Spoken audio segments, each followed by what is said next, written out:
Welcome back to Dreaming Against the Machine. I'm your host, Adam Becker. Normally on this show, I have a guest or guests, and we have a conversation, but this week's a little bit different. University College London asked me to talk with them, and in particular, their Science and Technology Studies Department picks a book every year to have the whole department read, and this year, that book was my most recent book, More Everything Forever. And so they asked me to talk with them about that book. And so I did an event with them over Zoom, and it went really well. And my producer, Nick, and I decided that it would actually make a really good episode of this podcast. So in a sense, this week's guest is me. And you'll hear me talking with Jack Stilgoe, who is a professor in the UCL STS department. I think it's a really great conversation, and you're going to enjoy it. So here we go. Adam, just by way of introduction, I should just say that we here in the Science and Technology Studies Department at University College London have a tradition where every year we choose what we call a one book, which is the book that we think has been published recently that will appeal across all of our department. And we are a department of historians, philosophers, sociologists, science communicators, policy wonks. So finding the books that speak to all of us is not easy. We were delighted to choose yours this year, and we have been reading it. Here is my well-thumbed, annotated copy. But don't be intimidated. This is not a Viva.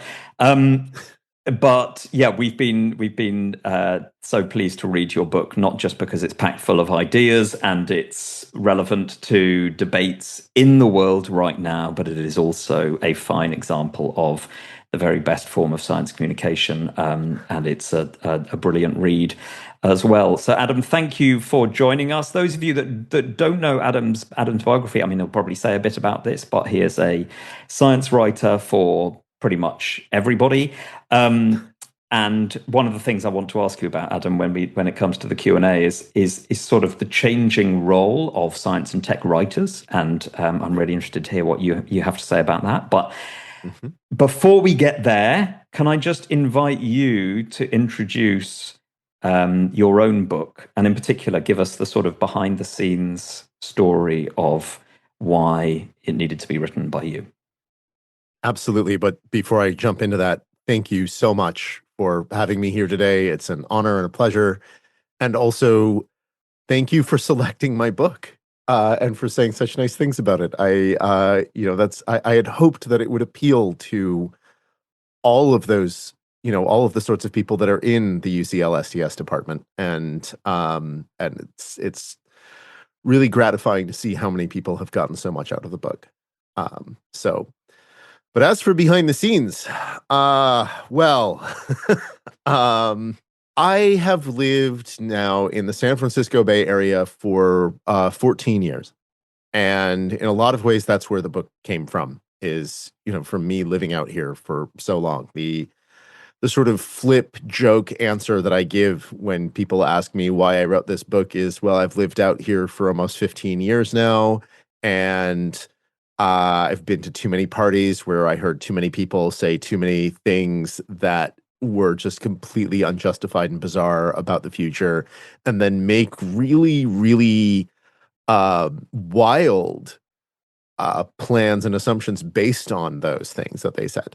And then I started seeing those things seep out into the world, things like the idea of AGI or the singularity or space colonization. So that's sort of the short answer. The longer answer is that, well, going back to the origins of this book, in a lot of ways, the origin of the book lies in my first book, What is Real, which is on a very different subject, the history and philosophy of quantum foundations, subject that's near to my heart as a physicist, and has been my entire career. It came out in 2018. And so in late 2016, I was deep in work on that book. And then Donald Trump was elected president. And earlier that year, of course, there had also been Brexit. And I sort of, went to my office to work on the book the day after the election, or shortly after the election. The day after the election, I took off, but shortly after the election, I went back to work on the book and just found myself thinking, what am I doing here? Why am I sitting here writing a book about, something abstruse like quantum foundations when the world is burning? And that's not to say that that book didn't have a political dimension, but I made myself a promise that if I had the opportunity to write another book, that it would be more directly politically relevant. And then I got back to work on that first book and had a blast working on it as a sort of refuge from the chaos swirling outside. But then I did have an opportunity to write another book because the first book did well, and I thought about what I would do and started seeing more and more examples of tech billionaires not really understanding basic science and even the basic technology that their own companies were run on. And I realized that, even though the techlash was sort of in full swing by this point, because at this point I'm talking like 2019, 2020 is when I was thinking about, coming up with the idea for this book. A lot of that techlash was purely political. And I'm on the left politically. And I certainly think that there are very large political problems with the projects of the tech billionaires. And I these days like to say that I'm a hipster about hating Elon Musk. I hated him before it was cool. But I I felt that a purely political analysis was not enough because yes, there's problems with the politics behind these projects of the tech elite, but also their ideas about the future just don't work, not just politically and sociologically, but also technologically and scientifically. And when I thought about that, I realized, okay, that means that there's a place that I could make a contribution here, and that contribution would have to come from a science journalist. And so I pitched the book and started working on it in 2020 when, of course, nothing else was going on that was distracting or, made it difficult to get the writing done.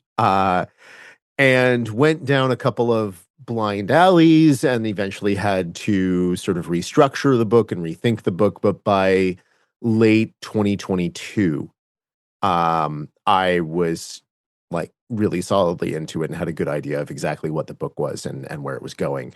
And of course, by that point, all sorts of other things that were relevant to the book had happened. ChatGPT had just come out.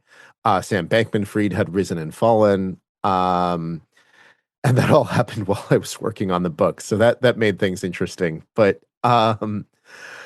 I I definitely felt at various points like I was not the right person to write the book. I definitely felt like, oh, what am I doing? I'm not a tech journalist. How did I get myself into this mess? And then as I got deeper into the work, I realized, no, it really does need to be a science journalist, not only because it needs to be somebody who, whose bread and butter is explaining these concepts in a way that is accessible, these abstruse scientific concepts. But also so many tech journalists have either by, preference or by necessity become a kind of, or engaged in a kind of access journalism. And yeah, access journalism is when you essentially trade away your ability to criticize the powerful in exchange for access to them so you can interview them. And there is definitely a place. I don't like access journalism. I think access journalism is a really dangerous thing. There is a place for merely interviewing the powerful in order to allow other people who don't have access to criticize them or critique them or respond to what they have to say. But it can't be the entire field. And unfortunately, access journalism has eaten, or that style has eaten tech journalism. And so nearly all tech journalists, hashtag not all tech journalists, are engaged in access journalism primarily or entirely. And you can understand why, right? It's if you don't have access to the powerful and the wealthy in the industry, and you are, I don't know, a tech beat journalist for a major newspaper or magazine, then that can make it really hard to do your job. Uh, but I don't have that restriction. I can say what I like because if I don't have access to Sam Altman, well, I never had access to Sam Altman, and I don't have salaried job at a newspaper to worry about keeping. And if I did, it would be on a science beat, not a tech beat. And so that made it easier for me to say what I wanted to say without being worried that I would get fired by my boss because I'm my boss, which, that's one of its perks. Its downside is, I don't have a salary. I have to hustle. But once I sort of got my head around that, that made it easier to actually engage in the writing. And I had to read an awful lot of really awful things written by awful people in order to do the research for the book. But I made it through mostly by spending a lot of time outdoors in the writing of it and trying to connect with nature in a way that the people I was writing about don't. So yeah, I could go on and get more and more self-indulgent about a behind-the-scenes look at the writing of the book, but instead I think I'm going to hand it back to Jack because I know you've got questions. That's a really useful introduction, Adam, and situates some of the of what we've been reading really nicely. I mean, the thing that really stuck out for me, but you spoke to it right there, actually, was just what it means for a science writer to come at these things. Obviously, it's a critical book, right? It's sort of bravely engages with the world as you see it. Thank you. But it doesn't just do what I think some science writers do, which is to say, okay, I just need to stick to the science. Right. So I imagine there's all sorts of choices that you're making in your critique about how much this is a critique, in terms of it'll never work versus it's a bad idea versus this is a political project disguised as a scientific one. And you're trying to balance those sorts of things. And I think you do very well. But how did you, did you try and keep all of those things in play at once? Okay, I'm going to get self-indulgent again and talk about my own background as the answer to that question. So, and play to the audience here, the SES department. So I have a PhD in physics. I'm trained as a physicist, but when I was in undergraduate, I did study physics, but I also did an undergraduate major in philosophy, and did a lot of took a lot of classes on philosophy of science. And when I was a graduate student, I also hung out in the philosophy department a lot. I was at the University of Michigan, which has a really great philosophy of physics group there. And so that was, lovely for me. We love to hear it. Yeah. Yeah. So I guess the reason I bring that up is I am used to thinking of science as of a piece with just the wider sphere of human endeavor. I don't see it as separate any more than I see philosophy as separate or politics as separate. I think it's pretty obvious if you've read the book that I have many bees of various kinds in my bonnet. And so one of my pet peeves is when people say that science isn't political or shouldn't be political, because of course science is political. How could science avoid being political? Every human activity is political. I often say politics happens, when you've got more than one person in a room, but it even happens when there's just one person in a room because we live in a society. And if you're in a room alone creating art, it was George Orwell who said that all art is propaganda. So I think that you cannot escape the connections between science and politics and art and every other piece of the human endeavor. I mean, in a lot of ways, actually, that's what my first book is about. And so I felt it was very important to bring all of that in because otherwise I would have been doing this with one hand tied behind my back. And I mean, these people have billions of dollars, politicians in their pockets, and giant megaphones, and also somehow successfully portray themselves as Davids rather than Goliaths. If I'm going to successfully go after them, or even try to go after them in a serious way, I have to bring in everything that I have. And also, to me, like, an important part of writing about these people, and especially writing a book, right? One of the nice things about writing a book is you get as much space as you want to talk about things. And I am also a big believer in choosing the right medium for the right subject. And so if I'm going to write a book on something, I better make it worth a whole book. Um, and yeah, I could have just said, "Oh, all of the science that they're pointing to justify their beliefs about the future and these futures they're trying to sell us, all of that's crap." But the natural next question is, "Oh, okay, so if these ideas are not coming from science the way that they're telling us they are, where are those ideas about the future coming from?" And I think not answering that would have been a disservice to the reader. Yeah, really interesting. I mean, the other difficult thing is obviously it's a sort of tactical point, right? Is that if you take, Elon Musk's attempt to build a base on Mars, and you sort of treat that as a scientific idea, and you think, how would I run the numbers on that? As people have tried to do about Dyson spheres and space elevators and other examples that you mentioned. You could do the scientific job, but miss that political point that you make. The danger of doing the political bit is that then you're just seen as, oh, well, that you're a leftist. That is the position that you would take, isn't it? So you've got to sort of do those both at once. And it's interesting that maybe the book is the right medium to do that, because a 1,000-word op-ed might not give you the chance.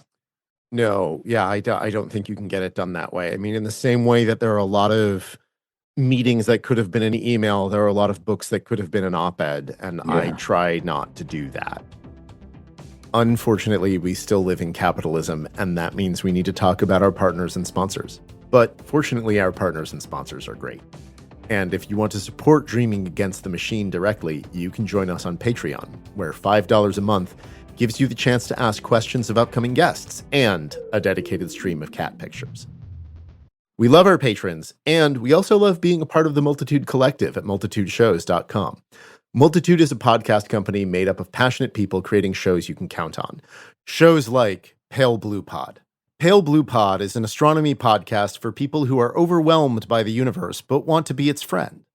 Astrophysicist Dr. Moya McTeer and her best friend Constar demystify space one topic at a time with open eyes, open arms, and open mouths from so much laughing and jaw-dropping. By the end of each episode, the cosmos will feel a little less, too scary, and a lot more, so cool. New episodes every Monday, wherever you listen to podcasts. And here's a word from our sponsors. One of this week's sponsors is Shaker and Spoon, a monthly cocktail and mocktail subscription. Full disclosure, they sent me a free box this month, and I'm excited to try it on a night off soon. Each box includes 3 original recipes from award-winning bartenders, with enough ingredients to make 4 of each of those drinks for at least 12 drinks in total. And each box includes everything you need to make the drink except for the alcohol, and they're built around 1 spirit per box, so you really just need 1 bottle of something that you probably already have on hand if you drink. And if you don't drink, every box includes 0 proof options for every recipe, and some of the drinks are designed to be completely spirit-free from the start.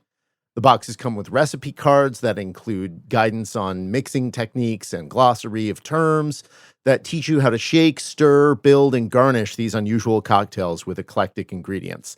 And they also include everything else that you need to try out these drinks, like custom syrups, bitters, extracts, garnishes, and aromatics. And so you can try the drinks without going off and buying full bottles of niche ingredients that you'll never use again. It's a great idea for date nights or hosting a party or bringing a gift to someone else's party.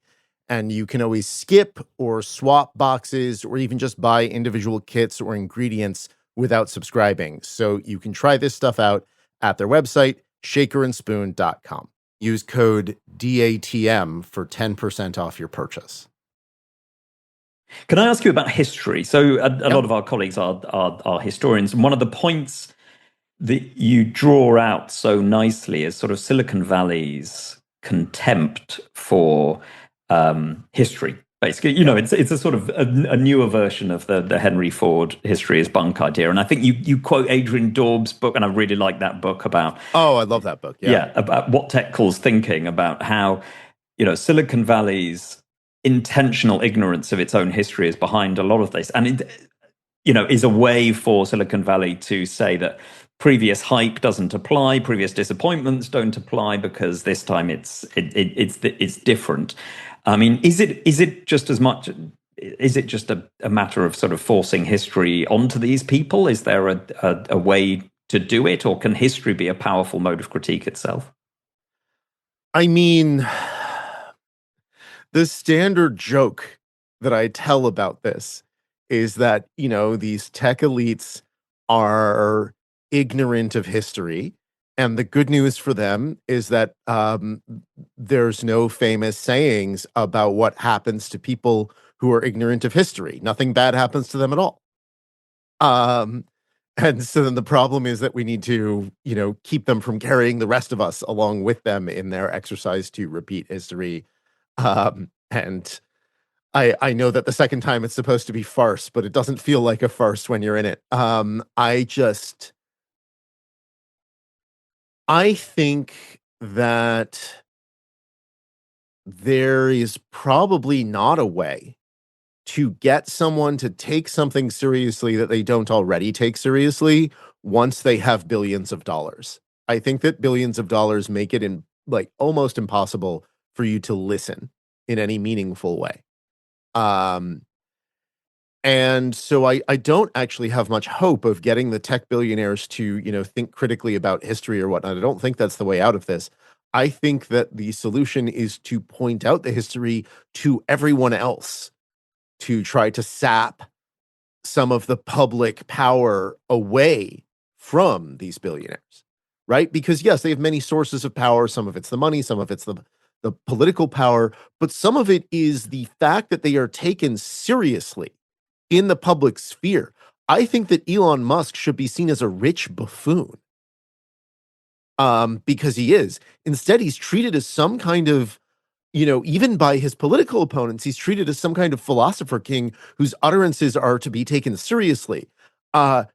He is not a serious person. And like when someone interviews Jeff Bezos, and Bezos says, "Oh, you're not going to solve any problems by taxing billionaires. That's not going to put more, food on people's plates." I mean, we have history to show that that's just not true. He's just wrong. And yet people cite that and they're like, "Well, Bezos said this." And like, yeah, Bezos did say it. So, this dude on the street says something different. Why should we listen to Bezos versus this other guy? I mean, history also shows us what happens when we pay too much attention to utterances from very wealthy, very foolish people. So yeah, I mean, I think that history is actually very powerful as an antidote to the public adulation of billionaires. And I also think it's a powerful antidote to the terror of living through the democratic erosion that we have going on right now. I think that one of the intended effects of these sort of flooding the zone with propaganda and bullshit that we are seeing from people like Trump and his autocratic ilk around the world, is this feeling of rootlessness in history. Like there's no historical comparison to what we're going through right now, and the future's completely unknown. We're just stuck in an eternal present of responding to what's going on. Like, first of all, You can't just be stuck in responding to what's going on, because then you lose all initiative. You need to take it back. And second, of course, there are historical parallels to what's going on. We have been here before, and we will probably be here again. This is an ongoing fight, and we have to find our way out of it. And history provides a guide to that. Yeah. I mean, that's getting at something else that sort of came out so clearly in your stories about, what we might call the singularitarians, the exponentialists, these folks who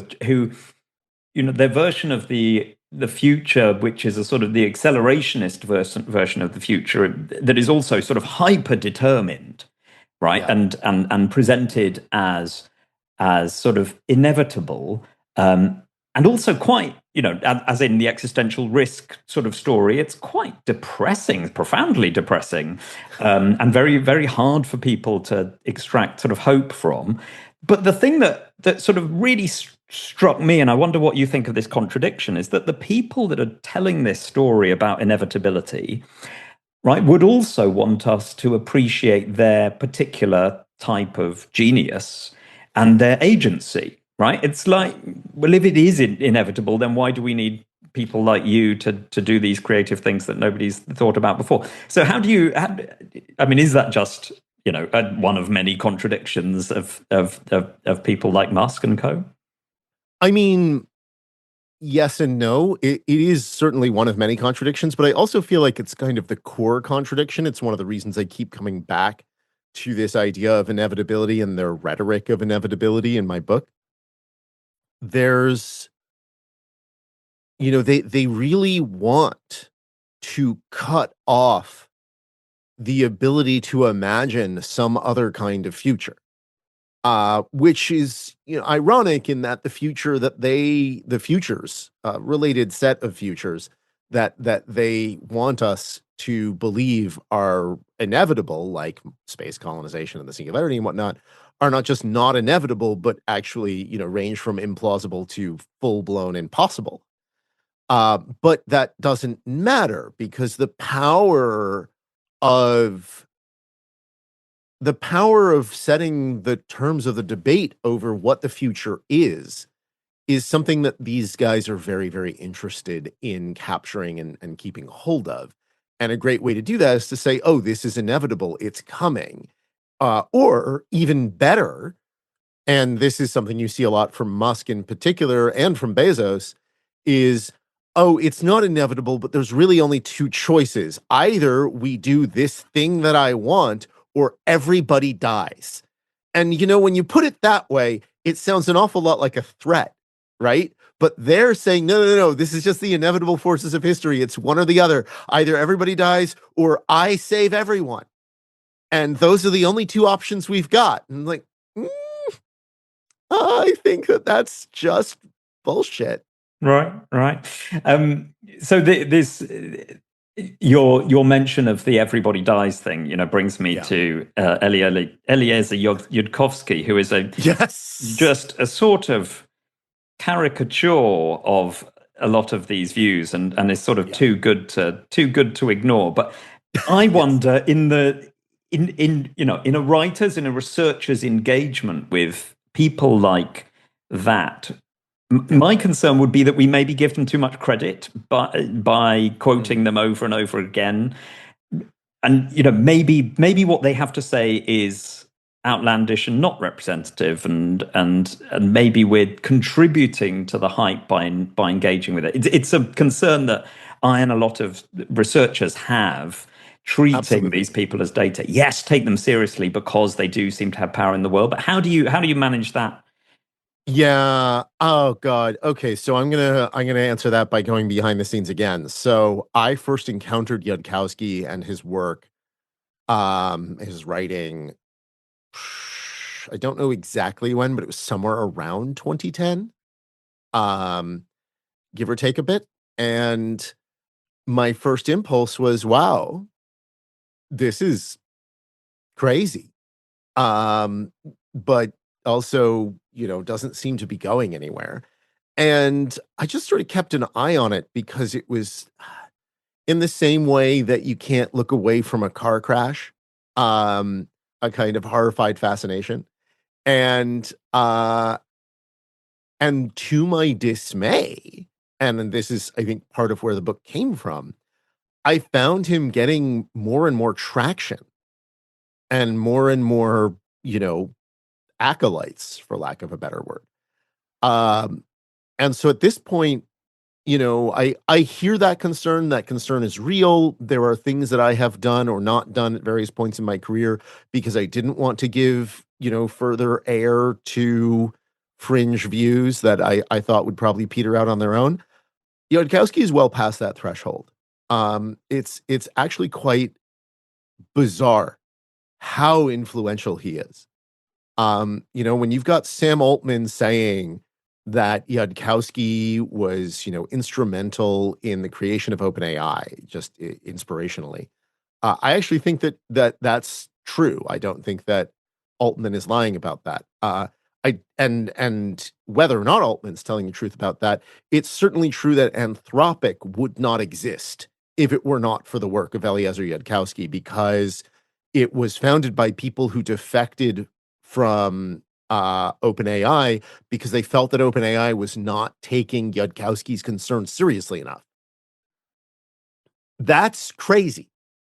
For lack of a better word, and I suppose I should find a better word. I don't want to, compare these people to mentally ill people, because mentally ill people don't have choices about having the mental illness. But it gets at this point, right? Which is that how does one push back against those ideas? Do you try to dismantle the sort of scientific house of cards, or do you say this is politics by other means, or do you say I don't like this as an ethical stance? Or I think, why choose when you can do all of the above? Again, that's one of the advantages of a book, right? I think that dismantling the science is a very important component of it, and it's the one that I focus on primarily because I don't see many other people doing that, or not enough people doing that. There are other people doing that, but not enough. I think that because Yudkowsky in particular, and Yudkowsky's style AI doomerism is so often couched in the language of science, and garbs itself in the raiments of science, to try to arrogate the political power of science, and say, no, we're the experts on this. We're the ones who know, and we know that the end times are coming. I think it's important to push back scientifically and say, no, come on, this is bullshit, and here's why. Because, there was a time when you could just laugh it out of the room, but that time has long since passed. I don't. It's an interesting question of how do you handle, writing about fringe views without giving them more air in the process. I, with Yudkowsky, have the luxury of not having to worry about that, because my book would have to be a wild runaway bestseller for me to get more air than Yudkowsky has already gotten over the last 20 plus years. Yeah.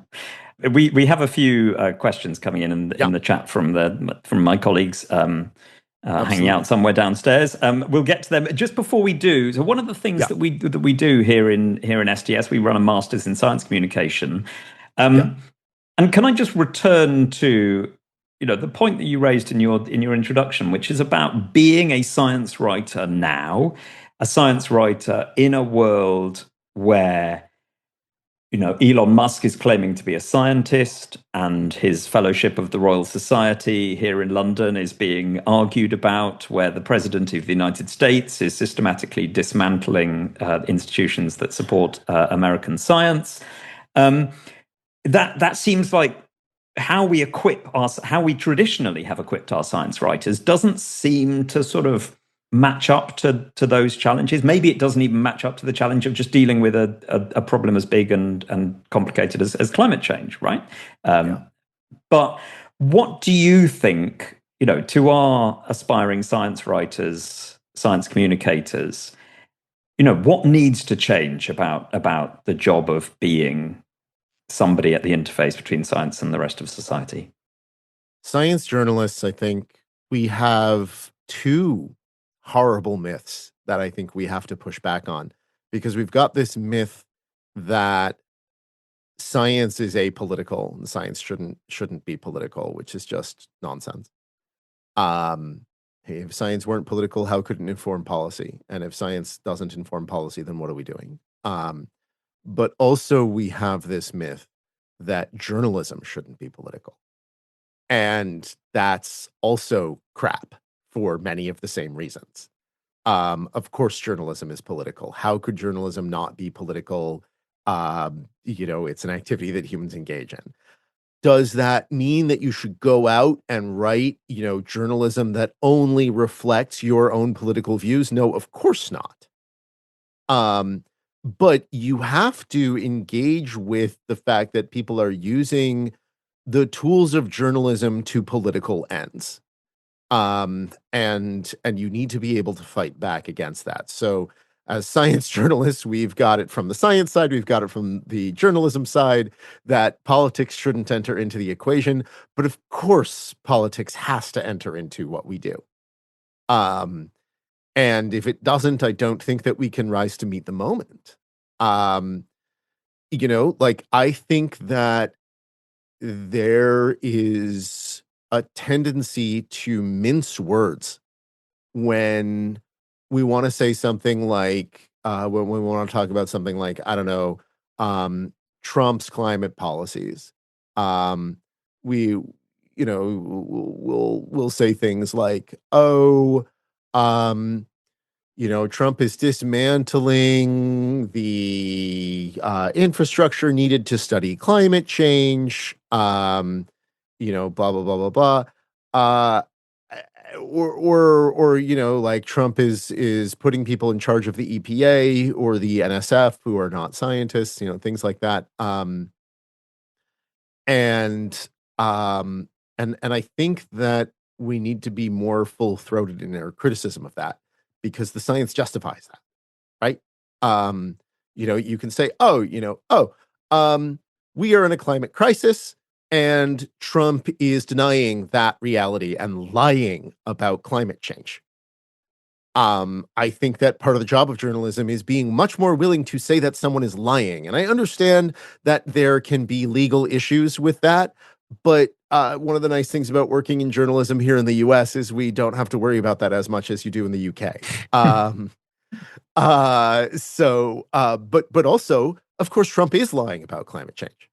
And if that means, we got to be willing to risk some lawsuits on this stuff, or else, if we're just going to play it safe, I think we're in trouble. I mean, I say that people are either lying or ignorant many times in my book, and my book got read before it was published by lawyers in the US and the UK, and they both approved it. And there were not changes made to the UK edition. In fact, after the US lawyers read it, the UK lawyers read it, and they suggested no changes whatsoever. So, it's not impossible to do this. You just have to bring the receipts. So I think being more willing to just come out and say, oh, okay, this is happening and it's wrong and it shouldn't be happening. To make moral judgments and about politics in light of science, I think is something we have to be willing to do. Yeah. And I mean, there's a role, it seems, for scientists. I often use this line that I think originally was from Harvey Brooks, which was science as the conscience of technology, which is one thing that we sort of seem to have lost a little bit. The ability of scientists to say, no, just as science writers and tech writers are not the same, for scientists to say, our wagon is not totally hitched to Silicon Valley, and we should be.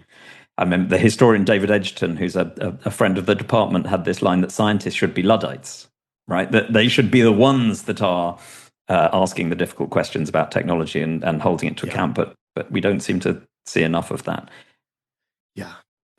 I can say more about that, but let's get to the questions. Yeah, let's get to the questions. So we've got some questions. Most of these are from colleagues here. So the first one. have things got worse since your book came out? Or if they haven't got worse, what big changes or developments might have changed what you have to say? So I'm going to alter that question slightly and answer the question: have things gotten worse since I finished writing the book? Which is not quite the same because, of course, there's a gap of several months in between finishing the writing of a book and having it be published. Um, and one of the things that happened in that gap for me, the book came out a little over a year ago, April 2025. One of the things that happened in that gap was the 2024 US election. So yes, things have gotten considerably worse since I finished writing the book. In fact, the night of the election, I sent an email to the managing editor at my publisher saying, "Hey, can we put in one last minute change when I talk about JD Vance? Can we say that he was elected vice president?" Um, and we managed to get that in under the wire, and that's pretty much the last change that happened in the book, because at that point you couldn't make big changes to the manuscript; it was already locked and loaded. So yes, things have gotten much worse. Doge and attempts to just completely change the funding structure here in the US for scientific research.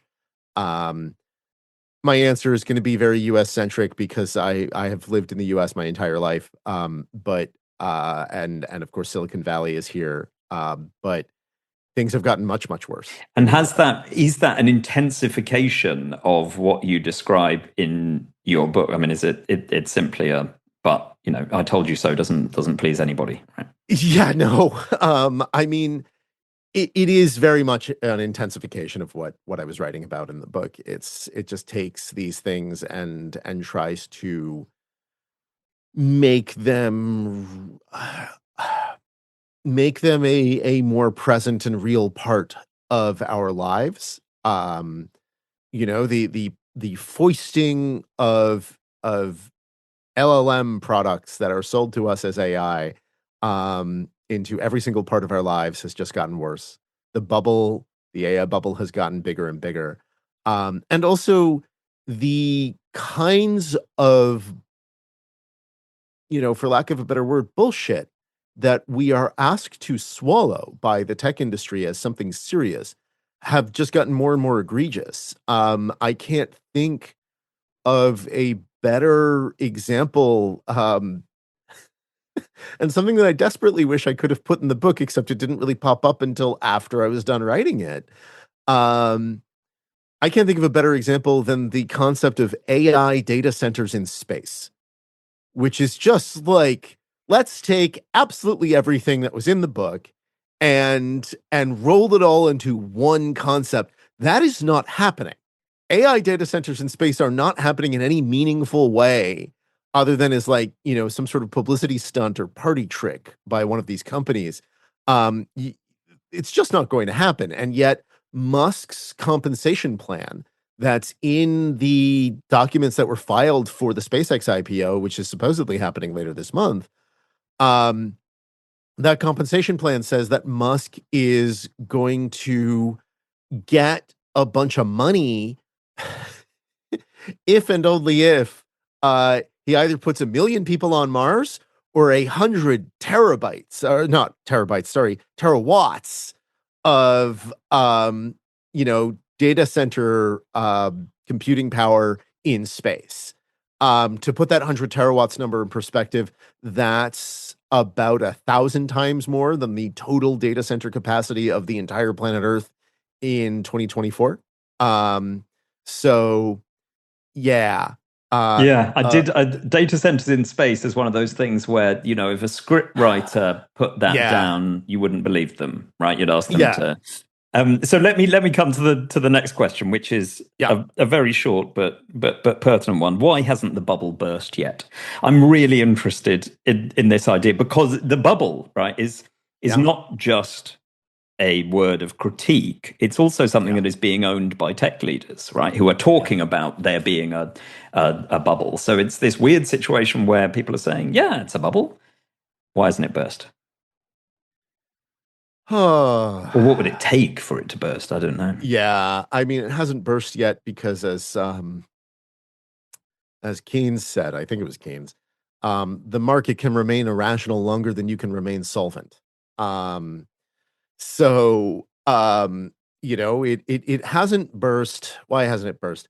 A few reasons. And I should really say here, as someone who wrote a book about people speaking, like in some ways the book is about people speaking outside of their lane, without consulting with experts.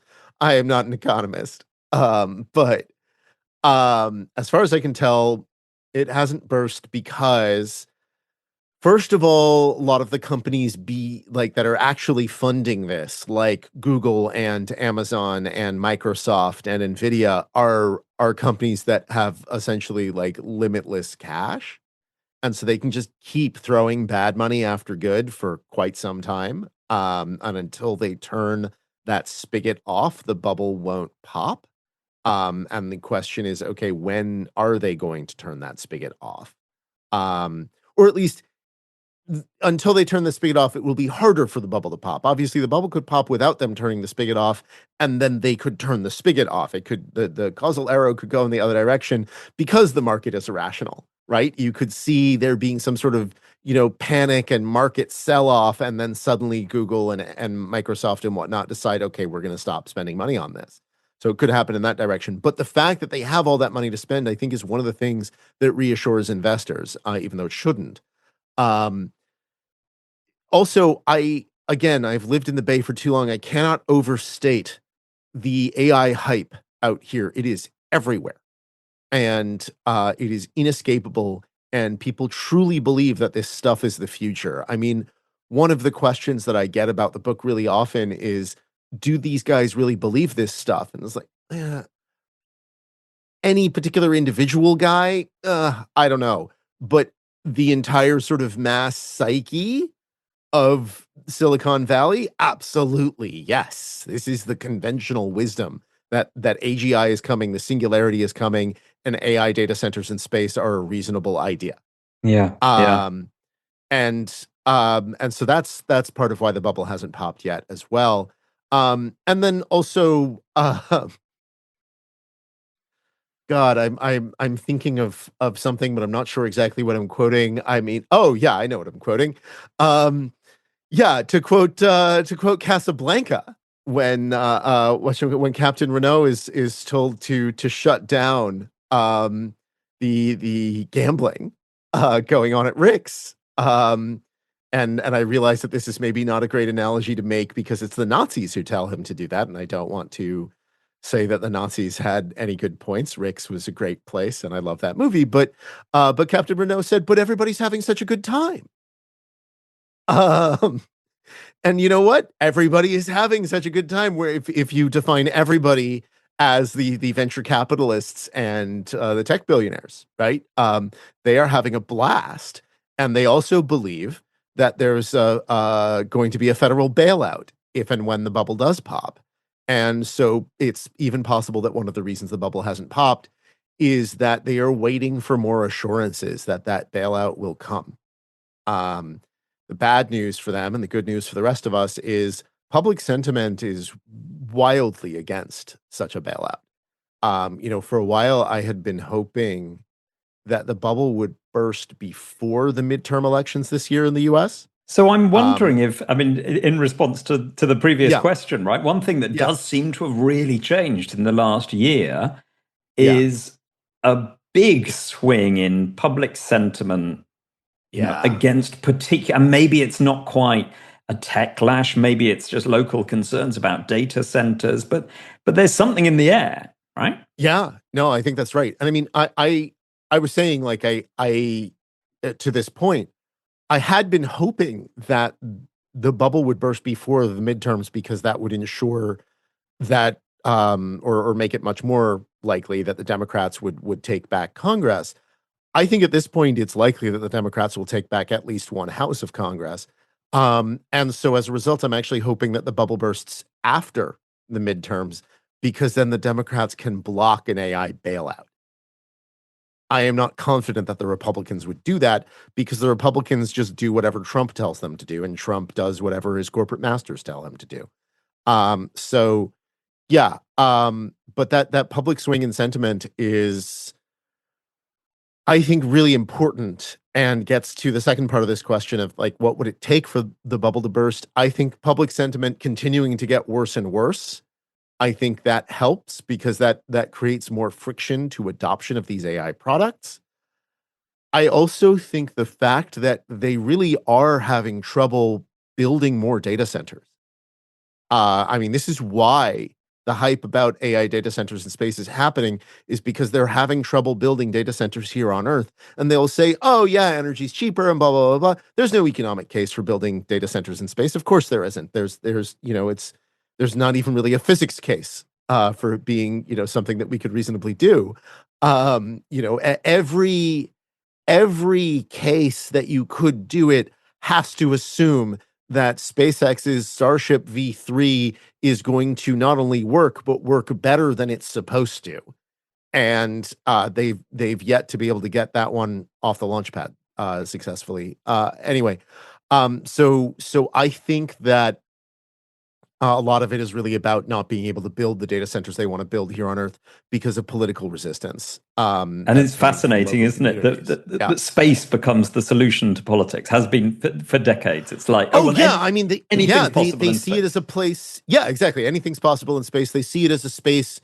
They see space as a place that's free of politics. And again, forgetting that politics is something that happens once you've got more than one person involved.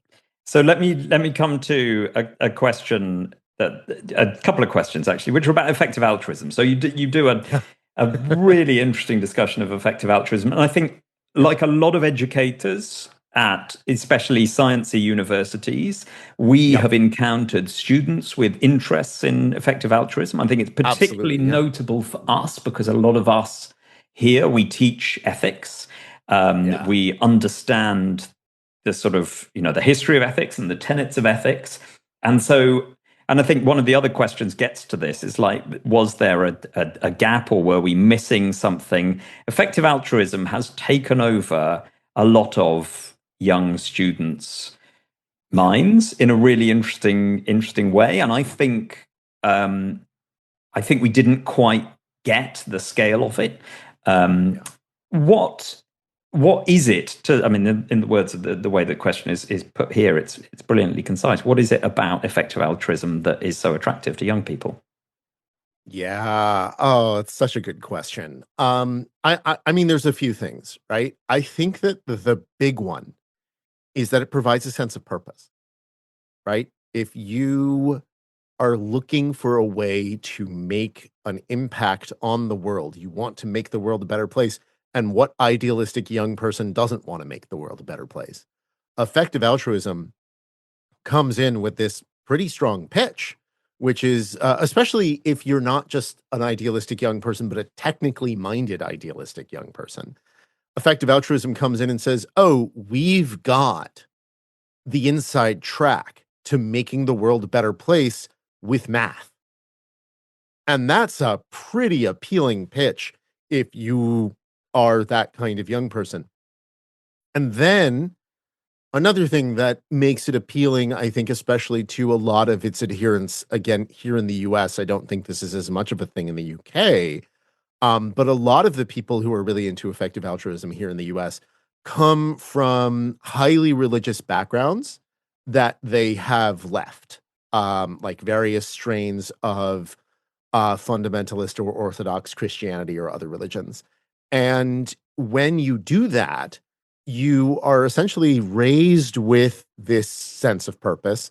And then you leave that community for many of these young people because they get into science and technology and realize that, among other things, God did not create the earth in 7 days, 6,000 years ago. And this leaves a sort of void, right? A hole in this sense of purpose. And this also, I think, gets to the appeal of it even for people who don't come from such backgrounds, which is, well, I was going to say, right, because here in the UK, we are a much more secular place. Absolutely, yes. California is pretty secular relative to the United States, but certainly, but yes, no, the UK, I know, but and now I'm going to get horribly pretentious. Nietzsche said that God is dead, but that we are going to find ways, find things that we can put into the void left behind by God, right? That we are going to try to put other things into that place, and that the struggle is to replace God with nothing.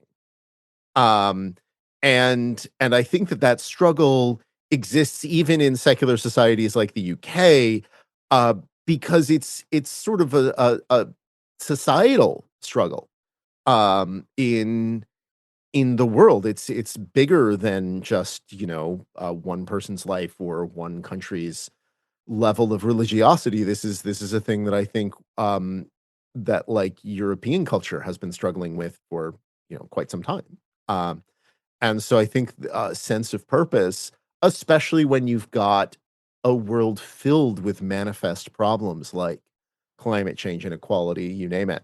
Um, and and then that brings me to another thing, which is unfortunately the leaders of the community are pretty slick about selling it. And they're interested in selling it in a way that say like, I'm not aware of anybody who is out there acting as like a a marketing department for, say, Kantian ethics or virtue ethics. Whereas it turns out this particular kind of utilitarianism has people in it who are saying things like, oh, well, the gateway is caring about climate change or caring about nuclear war, and then we use that to get people to worry about the AI apocalypse. And you've got multiple leaders in the effective altruism community saying things like that. People like Jan Tallinn, a tech billionaire, and Will MacAskill, philosopher at Oxford, have both said things like that. Yeah. To the point that you were making about, nihilism, and I guess the risk that a lot of us would detect, which is saying critical things about science and technology, right, when these futures are presented as so deterministic. And this goes to the next question on the list here, right? How do we critically analyze those ideas without appearing, pessimistic, nihilistic, despairing? When it seems like Silicon Valley has owned the future. I mean, do you have either sort of is there a conceptual point there, or is it a sort of tactical one about saying no? They're all here are some really interesting areas of science and technology that are being neglected, for example. Yeah. Oh God, I love this question. This is something I've been thinking about a lot lately.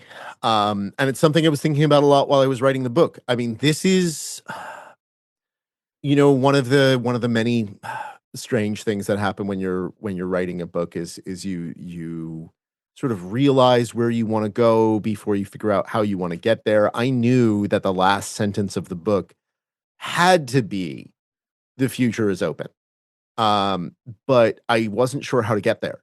And so for a while, I was thinking, okay, the last section of the last chapter is going to have to be me doing more than just criticizing. I'm going to have to actually, put forward a positive vision of what I want the world to be like that's sort of comprehensive in the same way that these, tech utopians are putting forward.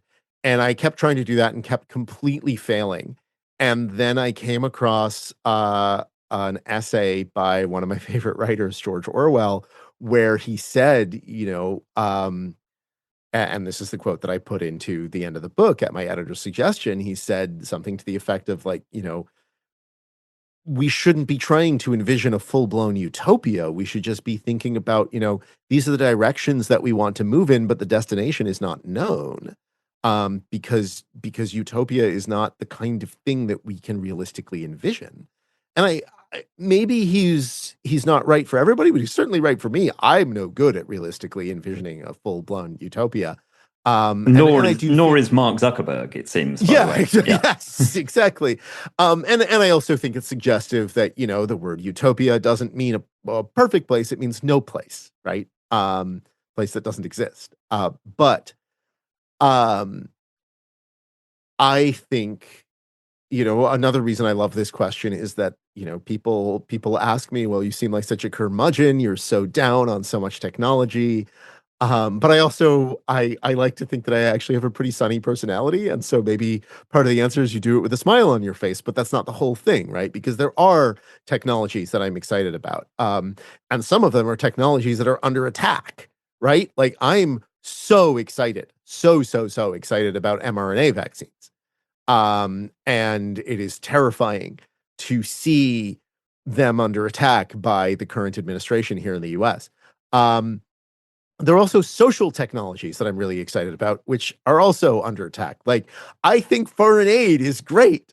I'm a big fan of foreign aid, and of course that's under attack as well. I think that um, I think that there's all sorts of very interesting technology, some of which we already know about, and some of which we won't know until it shows up. That's probably coming down the pike. And I don't think I am a bit of a luddite, but I think that technology, of course, has a role to play. I mean, the technology that I'm maybe most excited about is the massive um crash in prices of green energy, right? Solar cells are so much more effective and less expensive than they used to be. This is fantastic. This is the best news ever.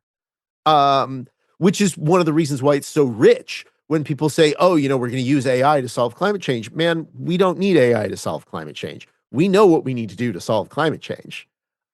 We just aren't doing it, and that's a political problem, not a scientific or technological one. I mean, yes, there's more technologies that we could create that would make it easier to deal with the climate crisis, but that's not the primary barrier to the problem anymore. Yeah. I do think that one of the problems that I've run into and that we as a society have is that these ideas about the future, many of them didn't come from the tech billionaires. The tech billionaires are pretty unimaginative. They mostly just stole ideas that were already out there, like space colonization, like the singularity, like AGI, right? And part of the reason these ideas have such traction is not just that the tech billionaires are pouring so much money into it, but also that they are that they're latching on to ideas that already had a lot of cultural purchase.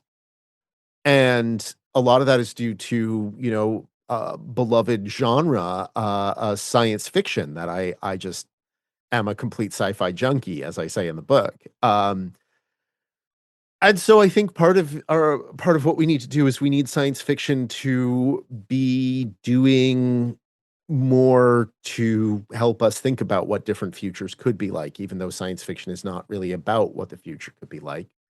Um, and there's a lot of great science fiction that does that. It's just not the sci-fi that these billionaires are paying attention to. And I also think that, a lot of this sort of emotional reaction is what happens when you try to push people to kind of speed run the um the journey that I described myself going through over the course of, years at the end of the book of like I used to really believe that space was the future, and then it took me many years to get to a place where I realized it wasn't, and then I go to an auditorium and get up in front of a group of people and tell them space is not the place. And there are people there who haven't gone through that journey yet and who get very upset that I'm pushing them to do that quickly. Um, but I think that just means that we have to not just be looking at the facts, but looking at the emotions that come along with this and say, look, I understand that this is something that you care about, something that you want.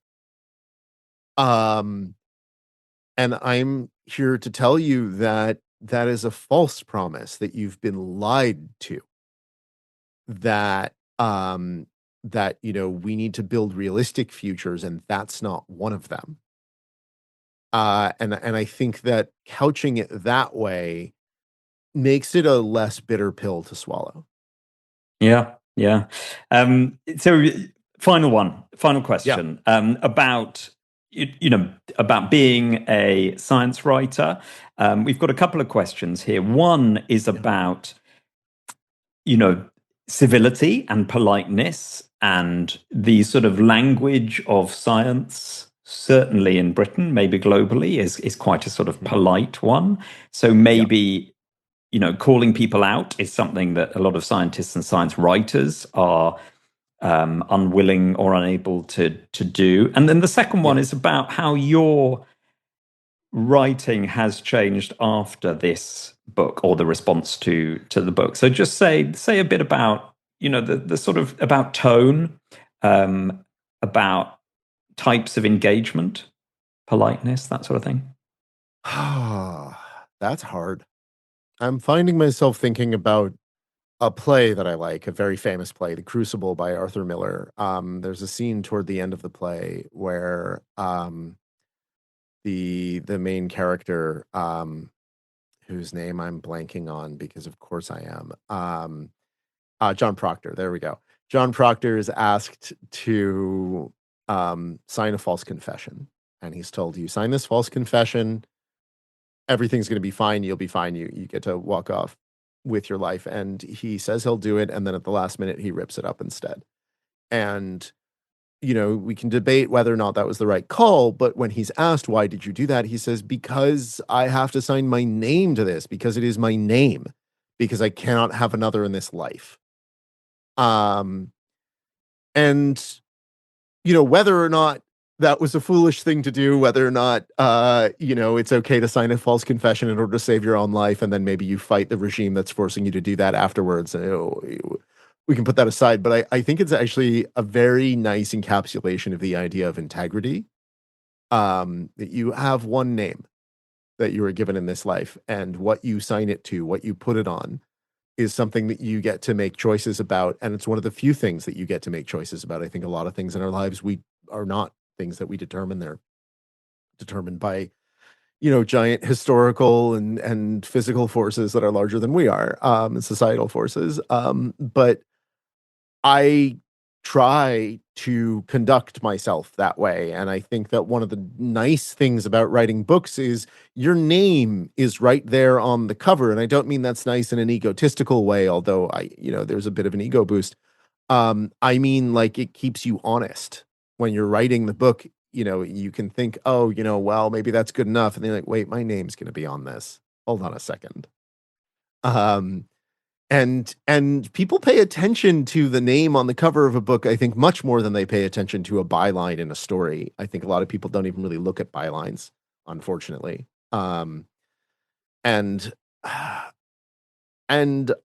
that brings me back to the question, right? Because I feel like an important part of conducting yourself with that kind of integrity is remembering that, praise for something doesn't mean anything unless you're also willing to call things out when you see problems with stuff. If you just always offer praise, then what does it mean? Like, I have been lucky enough to get many lovely reviews of my books. But the ones that mean the most to me come from people who I know are also willing to pan books, because I know that they wouldn't just say that. They're saying it because they mean it. And one of the ways that I have been trying to take this sort of thing to heart since writing this book is I've been asked to review some books, and they've been bad books, and I've called them out. So that's one answer. I think, how has my writing changed? How has my writing changed since I finished writing this book? I'm going to give the same answer that that a famous historian whose name I don't remember gave when asked about the effects of the French Revolution. It's too soon to tell. I don't know. Ask me that again in 10 years. I just finished writing it a couple years ago. It is just too soon to tell. Yeah. Or at least ask me after I finish the next book, whatever that is, or if and when that happens, I don't know. But yeah, I don't know. I guess is the really only honest answer I can give. But I do think that we need to be willing to criticize publicly, even even other journalists, if they do something that is crap, we need to be willing to say that. I mean, this is not a change from after I wrote this book, because I was doing this before I wrote the book too. I remember one of the most important lessons that I have learned as a science journalist is something that I learned in a fit of pique. I saw a bunch of people writing about something that I felt strongly was bullshit. This new framework for a theory of everything that was coming from Stephen Wolfram about 5-6 years ago. It was 6 years ago. It was 2020. It was during the pandemic.